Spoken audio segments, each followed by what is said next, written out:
Wow, I wanted to say God is in the house, but you know what? Can we just say God is always in the house? We're going to talk about that a little bit today. It's never a matter whether or not God's in the house, because he is everywhere. Yes. The question is, are we meeting him there? That's the question. This morning, I think William got close. Anybody confess that? I think it got close. He almost touched him. It was really close. But God is always here. And we've been talking about the shapes of God last week. And last week, Pastor Ben talked about the prism and light through the prism and God being through the light in the prism. And this week, we're going to go down through the shape of God in the shape of a cloud. And that's going to be an interesting topic. And if you start to think of the shape of a cloud and how that's, the use for me is to magnify God. Now, there's two types of magnification. One type is when there's something really small and you wanted to see it bigger. You all have done that, right? Magnifying glass. Maybe you're like me and you might need some reading glasses once in a while, or you want to see an ant. And I know what you boys did with the magnifying glass when you were little. Confess it. You know you did it. But the other type of magnification is like a telescope. And a telescope magnifies something that's already really big. But it gives you the ability to see it for its bigness. It doesn't change in size. When you magnify an ant, it's actually really small, but now your eye can see it. But when you see a telescope, there's a huge, we'll say, star out there, and it doesn't change, but now you have the ability to see it. So today we're going to use our telescope. Next week, Christine is going to, I think, talk to us about the shape of a period or a dot. And she's going to reveal those smallest dots, and she'll start to use our magnifying glass. So first, to do that, I want to start to talk to you about a cloud. I'm going to try to make you a cloud know-it-all before you leave here today. Got any cloud know-it-alls out there today? Any cloud know-it-alls? There's one. Russell's a cloud know-it-all. I'd like to see that. Good. So what is a cloud? If you could bring that up, Gene, I want to talk to you a little bit about clouds. What are clouds? Well, there are high-level clouds. These occur above 20,000 feet. And they're given prefixes like cirro, cirrus. You've seen all those kind of things. Due to cold tropospheric temperatures at these levels, the clouds primarily are composed of ice crystals and often appear thin, streaky white, even though through a low sun angle near sunset, they can create a ray of color. You can't have a good sunset without the clouds. The clouds help create those colors in your awesome sunsets. Then you also kind of have mid-level clouds. The bases of the clouds in the mid-level of the troposphere are given the prefix alto. They appear between 6,500 and 20,000 feet. Depending on altitude, time of year, and the vertical temperature structure of the troposphere, these clouds may be composed of liquid water droplets, ice crystals, or a combination of the two, including supercooled droplets, liquid droplets whose temperatures are below freezing. Then finally, we have low-level clouds. And these are the ones that you may see the most. They're not given a specific prefix, but although their names are derived from strato and cumulo, you've heard of cumulus, they look like white cotton balls. Depending on their characteristics, low clouds occur below 6,500 feet, and they normally consist of liquid water droplets, or even those supercooled droplets, except during cold winter storms when ice crystals and snow comprise much of the clouds. Now, we can describe clouds, but you can't contain them. You can't put them in a box. Anybody ever held a cloud? Anybody decide when a cloud's going to be created? Can you precisely say the shape? The amount of shapes and the levels is almost infinite for a cloud. You can't do that. But then every once in a while, for some reason that I'm going to say I don't know, if you want to flip the slide for me, a cloud seems to form in a way that becomes really relatable to you. It's a poo cloud. It's a poo cloud. You can say it, poo cloud. I know we're in church. You can say poo cloud. Say it with me, poo cloud. But why does that happen? It's sort of random. I mean, there's nothing there by design, but every once in a while, that cloud forms a shape, and you look up and you're like, oh, look, there's poo. I wonder if he's having a wonderful day. But just like clouds have those infinite shapes, we're going to troll through the three omni characteristics of God today. And my job is to open up that telescope in a way that you can see just how big God is in the shape of a cloud. And you can marvel at the creation of a cloud, and partly, God is already really big, but the question is, we only see this much. And by the end of the day, you're not going to see this much of God. But if we can see this much more of God, but at the end, he also becomes very relatable to us. So let's take a little bit of, I'm going to say, a flyby, because I've heard many series on the omni characteristics of God. He's omniscient, he's omnipotent, and he's omnipresent, which means he knows it all, he controls it all, and he's everywhere all at once. And I've seen week-long Bible studies. So we weren't going to do all that today because Mark made me promise I'd stay under 30 minutes, especially if he sang this morning. I'm not sure if he sang and kept up his deal, but we'll see. I saw his lips moving. I didn't hear a lot, but I'm going to check him later. But let's start with the omnipotence of God. God is all-powerful, and while all-powerful, I like to think about control more than I do power, because we'll talk about that in a minute. Can you say it with me? He's in charge. That's how I think. He's in charge of everything. Yes. He's in charge. Yes. He's in charge of everything. And what does that look like? Let's go to Psalm 115, verse 3.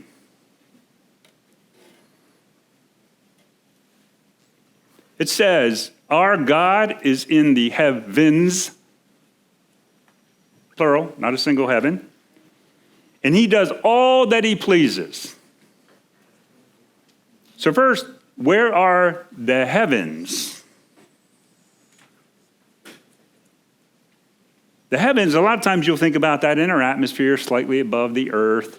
You think about our cloud and our sky potentially. But the heavens are much, much more than that. So you think about it, we stand in a very tiny piece of land on this planet called Earth. It revolves around the sun. The sun is just an average-sized star among 100 billion other stars. Say 100 billion. 100 billion. Anybody ever held 100 billion of anything?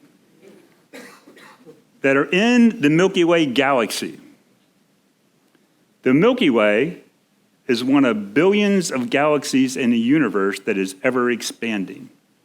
So there is one of billions of galaxies and 100 billion stars in a universe that's ever expanding.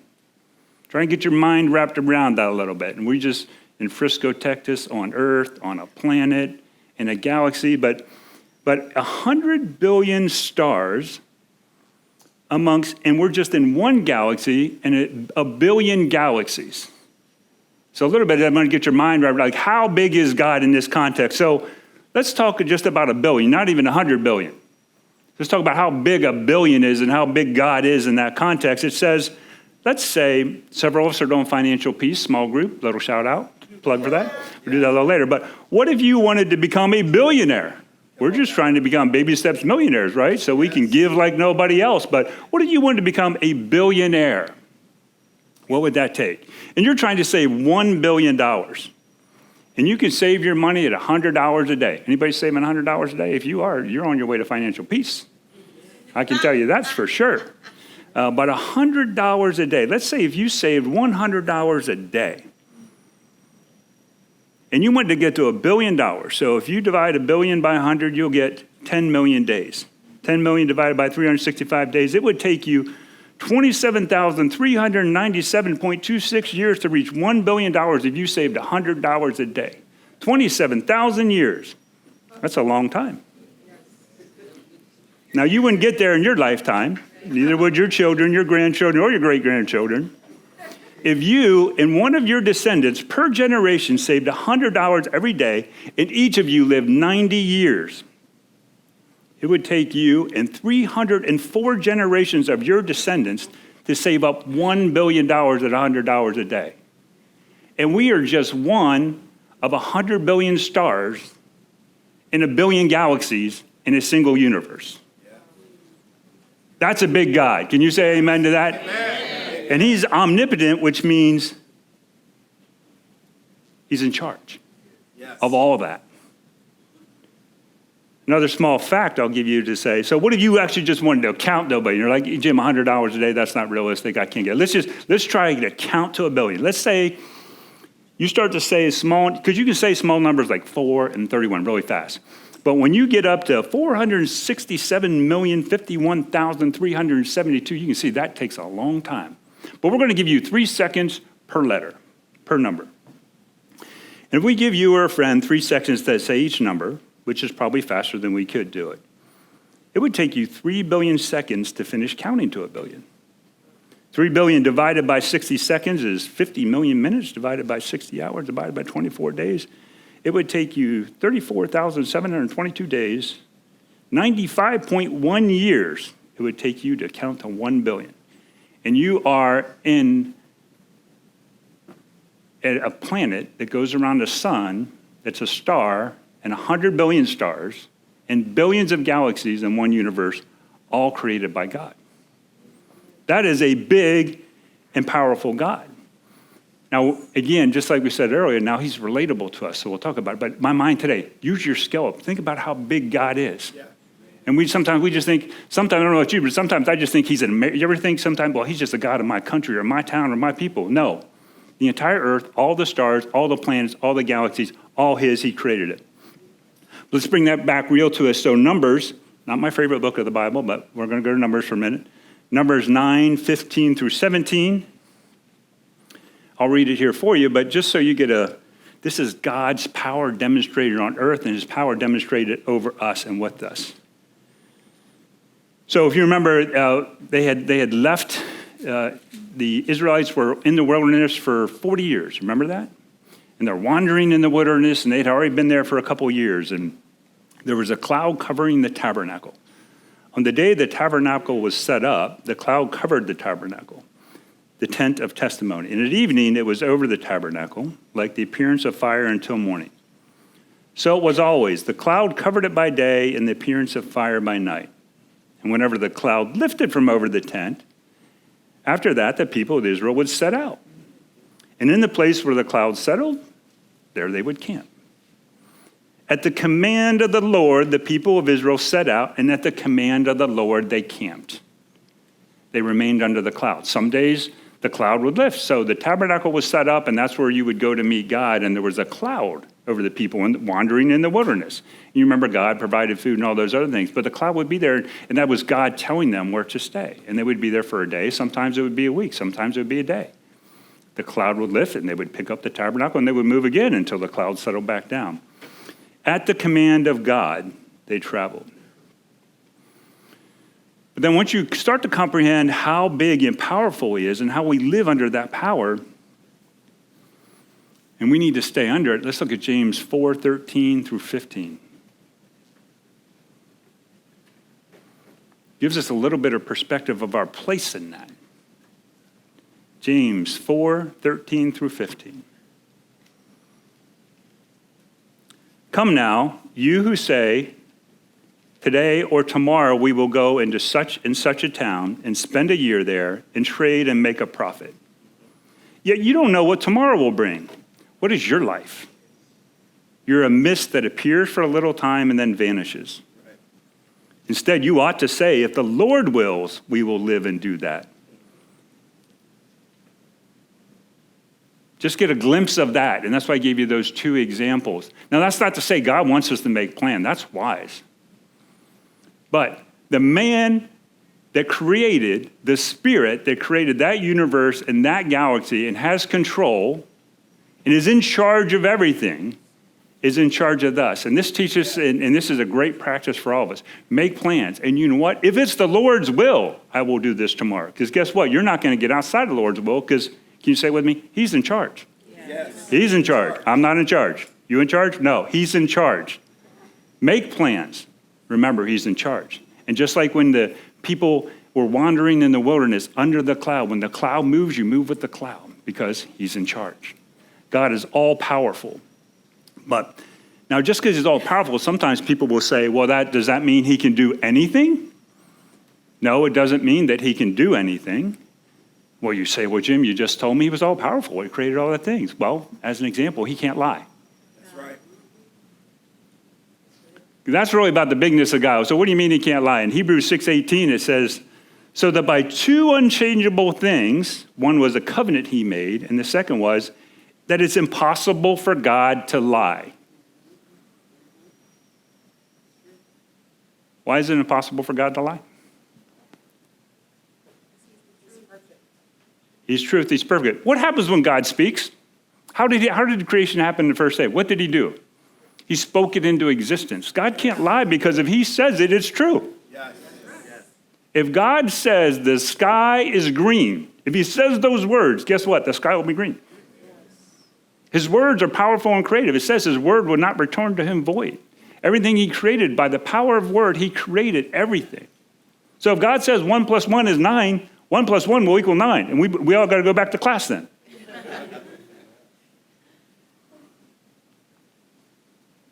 But God's power is not,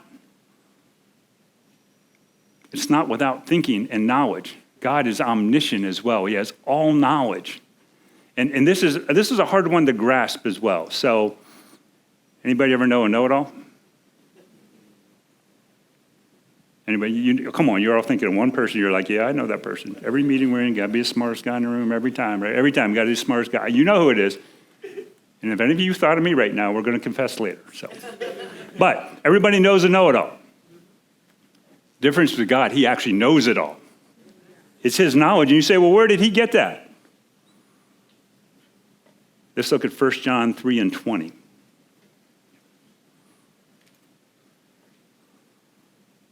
says, for whenever our heart condemns us, God is greater than our heart, and he knows everything. Well, how does he know everything? Where did he get his knowledge? How did you get your knowledge? You woke up, you were born, you grew, you went to school, you had some experiences, you learned from all that. God didn't acquire knowledge, he's always had it from the beginning. And these three work together. He has all power, he's in control. He has all knowledge, and he's omnipresent, which means he is. He always has been, and he always will. So he's always had knowledge. He's had all the knowledge. He hasn't acquired new knowledge. He's always had it. Imagine the weight of some of that knowledge, though. Look at Acts 2:23. It says this, Jesus, delivered up according to the definite plan and foreknowledge of God, you crucified and killed by the hands of lawless men. That means he knew his son would come to earth, and he knew people would crucify him. Imagine the knowledge. He has all knowledge. He knows the beginning from the end. But imagine the weight of that knowledge. You and I can't contain it. Imagine that you knew your son would come, would be treated in that way, and you were to allow it to happen. A lot of times people talk about meekness or power. Anybody can be powerful, but God has power and knowledge under control. It's according to his plan and to his knowledge. Anybody can wield power, but he controls it according to his plan and his will and his knowledge. You know what else he knows? He knows everything about you. Psalm 139:13 says, for you formed my inward parts. You knitted me together in my mother's womb. He knows because he created you, along with 100 billion stars and galaxies and the universe and planets and everything that you see around you. And the way I think about it, creation, and just imagine something you created. So a little story, and I didn't create it from the beginning, but when I was a teenager, about 5 years ago, I think that was, right? When I was a teenager, I had VW Beetles. My sister-in-law is here, and my wife's here, and they know that. Many other people would know that. And I wrecked one, and I couldn't afford to fix it right away, so I was like, hey, man, I'm going to fix this thing, right? My uncle was a body man, and I worked at a garage, so I could manage the engines, and I could fix the whole thing. And we put it in a garage. It was in there for 6 months. And that thing became my creation. You know what it's like when you ever build something, you ever build a deck, or you ever make a pie, Like, you know everything about that, right? If you make that, you bake a cake, you know everything about it. You know, maybe you put a little too much flour in it, but you're like, okay, I made it. Only you know because it's your creation. But I made that car, man, and it was smashed, and I had to go get other parts, and the parts, some of them didn't fit. But I know every perfection about that vehicle. I stripped it all the way down. I took the engine apart.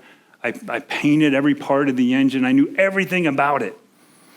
It had, everybody know VWs used to have to adjust the valves. Remember VW Beetles? They would sound like a diesel, like ting, ting, ting, ting, ting, ting, ting, all the time. Remember that? They sound, all the valves are tapping, tapping, tap, tap, tap, but they had to be at 2 millimeters, and you're always adjusting. And the second valve on the left side would always come out of adjustment every 2 weeks, and I knew it. So I would just get on there, and I would adjust that thing. Because I had built that thing from the ground up. I knew the left fender on the left side stuck out about half an inch more than the right side, and it irritated me to no end. Because the gap on the tires and fender was different, and I wanted it to be perfect. But then there was other parts that I knew, oh man, it was really good. Out of the back of a VW, it would have molding, and I didn't want to know, molding's ugly. So I took all the molding off, and I filled the holes, and man, it was smooth, and it was sleek. And there used to be holes in the back where the exhaust would come out, and I filled them in, so it was smooth, and it was sleek. And that was nice.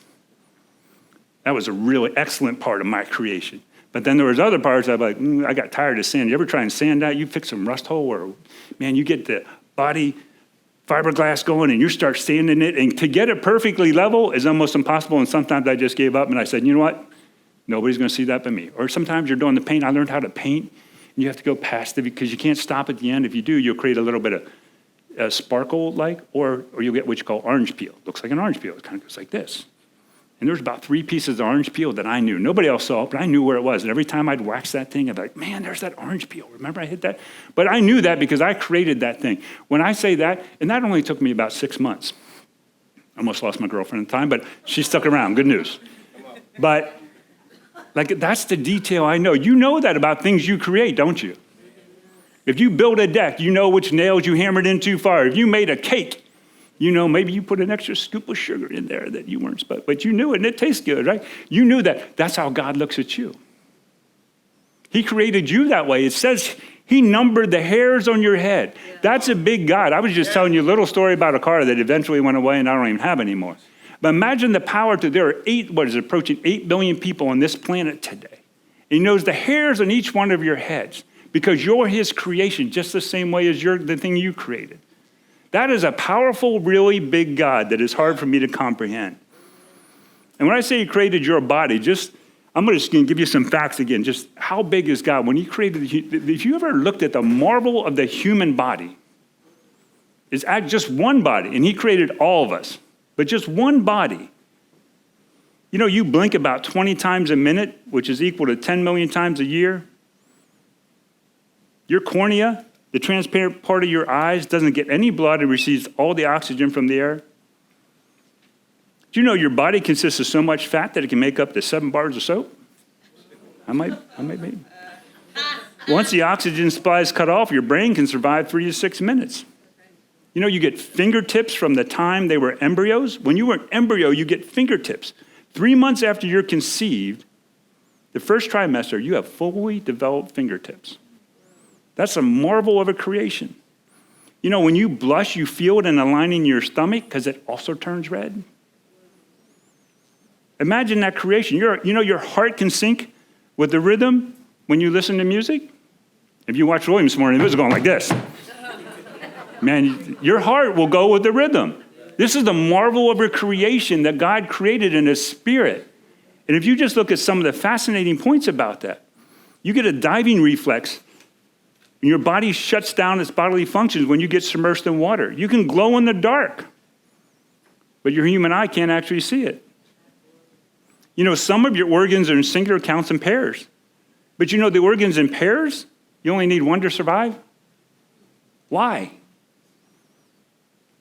You know how many blood vessels you have in the human body? Guess how many miles of blood vessels you have in your body? 100,000 miles. How many miles is the United States? 3,500, I guess. If you go from Maine to the south, maybe it's closer to 4,000, but straight, it's like 35. You have 100,000 miles of blood. The marvel of your creation, just one person, that mass of tissue to function in the way we do, just one. And he created 8 billion of them on one tiny planet that revolves around one sun that's one of 100 billion suns, one of 1 billion galaxies in a singular universe. If that doesn't just help you see how big God really, really is, it's amazing. But at the end, don't get too scared, because we got to see God, but then we've got to remember, just like the poo cloud, he's also very relatable to us. The last characteristic of God is he is omnipresent. And that's pretty simple. Now, I work in technology. Does anybody remember? Let's see anybody. Anybody born after the year 2000 will not be able to. Sorry, Kellen, you won't be able to relate to this probably, because there was a world before the cloud and an iPhone and the internet. Or the information superhighway. Does anybody remember the information superhighway? I still remember it vividly. I was working on mainframe computers in the early 90s, and there was a commercial on TV, and there was this little girl, and she had the hat on, and you remember, and she would be looking forward. She'd be like, there will be a day when all of the Library of Congress will be available at your fingertips. Anybody remember those days? I mean, there was a day you had to go someplace to know something. Yes. Like, it wasn't home. You had, we talked about yesterday in our financial encyclopedias. People come around, encyclopedia salesmen, right? They come around. You want to be a great parent, don't you? You want to teach your kids stuff. I mean, imagine those days. And early in IT, there was this thing called a network. But great IT companies at that time would have a big network.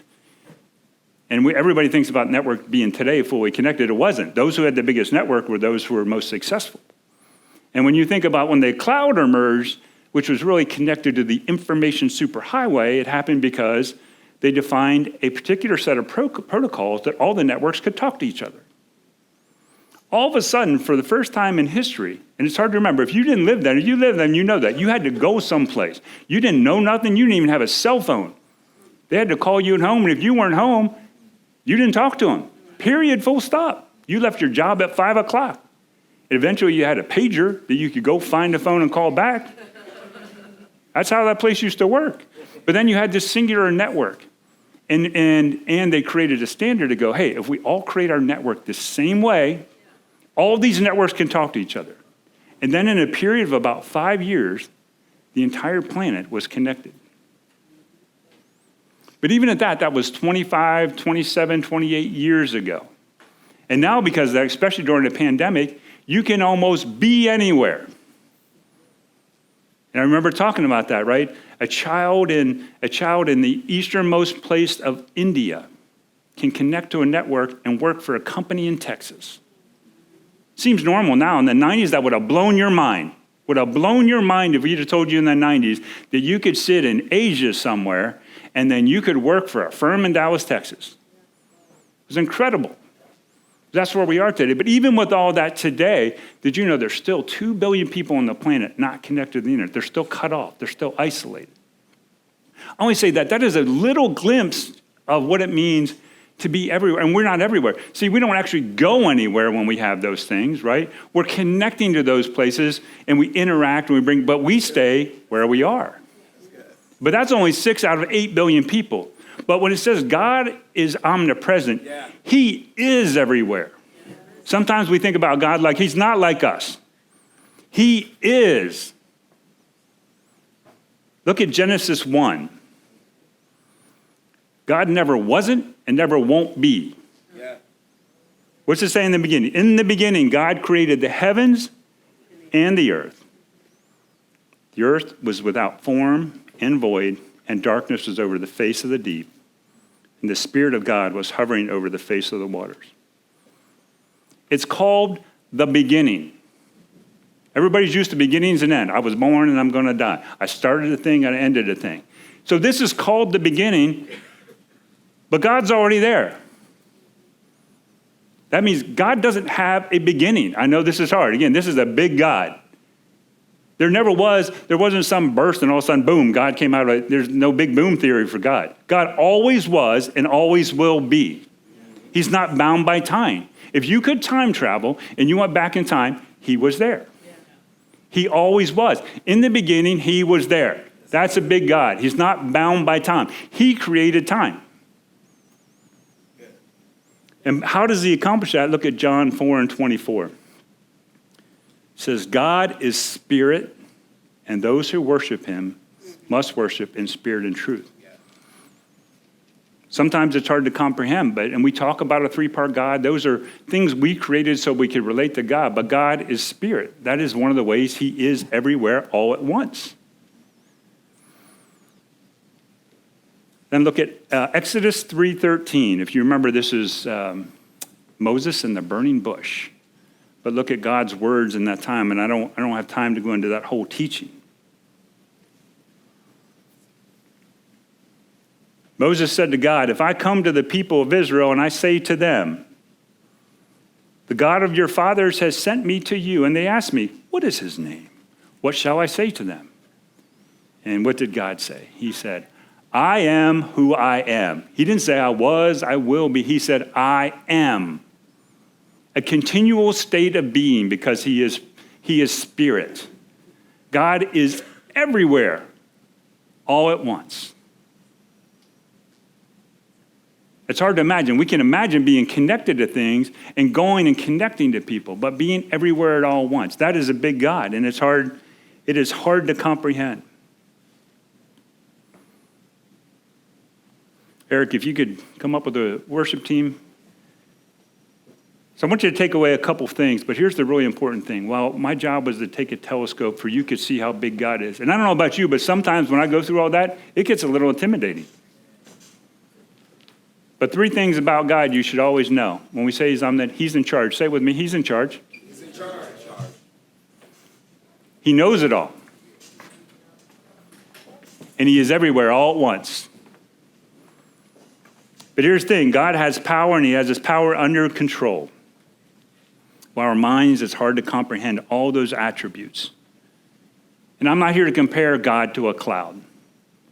But the really, really great thing, just like when I created that VW, I didn't really build it, I just modified it, and it became my creation. This is personal for God, though. While he is a really big God, he created you, and it's personal. Just like those clouds sometimes create a form that becomes very relatable to you. And I like to think even this morning, and you'll hear sometime in the church service, and I'm not here to preach against that. We'll say, God is in this place. Is God in the place?